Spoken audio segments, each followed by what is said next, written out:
memang sudah menjadi satu tradisi bagi kita, hajatan atau pesta pernikahan. Ketika memang tidak memiliki lahan atau halaman untuk digunakan resepsi, maka pertimbangannya ketimbang menyewa gedung karena dengan biaya yang tidak murah tentunya, maka pilihannya adalah dengan menutup jalan. Baik, di sini memang kita perlu melihat dari berbagai sudut pandang. Kalau kita melihat dari sudut pandang agama, tentunya menutup jalan untuk pesta pernikahan dengan memberikan kemadharatan kepada orang-orang yang lewat, ini jelas tidak dibenarkan. Bahkan kalau kita melihat dari referensi beberapa literatur, kita berjalan dulu dari satu ayat Allah yang mana di situ merupakan larangan kita menutup jalan atau larangan kita menghalangi orang yang lewat. Sedikit mengutip dalam kitab Qissatul Mi'raj, ketika Rasulullah SAW dalam perjalanan Isra tersebut, Rasul melihat ada kayu, ya ada kayu, kemudian merobek siapapun, merobek pakaian siapapun orang-orang yang lewat. Setiap orang itu lewat, maka kayu tersebut akan merobek pakaiannya.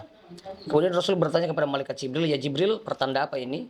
Kemudian malaikat Jibril menjawab, ini sedang menggambarkan ketika ada orang yang lewat tetapi dihalangi oleh orang-orang yang berada di sekitaran jalan tersebut.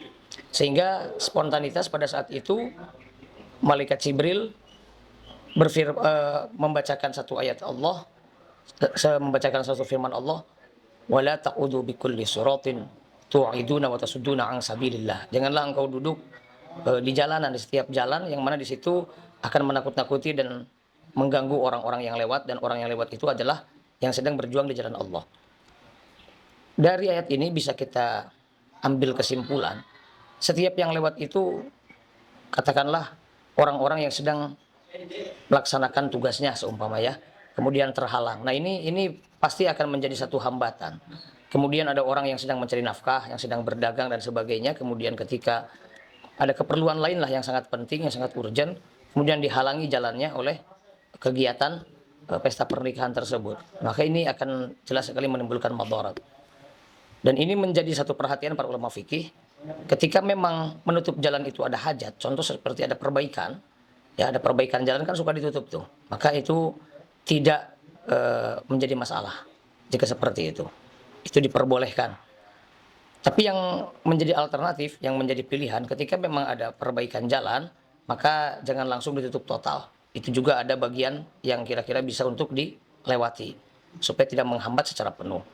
Nah kemudian kalau kita melihat dari adat istiadat di Indonesia, tradisi kebiasaan Indonesia, itu bisa kita memberikan alternatif. Nah, yang jadi madarat itu ketika memang menutup jalan dan kemudian tidak diberitahukan arah jalan alternatifnya.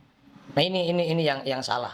Kemudian tidak ada tanda penanda sama sekali, kemudian tidak ada tanda panah, tidak ada arahan-arahan apapun. Nah, ini akan menimbulkan orang yang lewat menjadi jelas-jelas terhalang, dan ini jelas tidak diperbolehkan. Jadi kalau kita mau menutup, maka sebagai alternatifnya kita harus bisa memberikan jalan yang lain agar siapapun yang lewat tetap bisa sampai pada tujuannya. Kurang lebih seperti itu. Wallahu a'lam bishawab.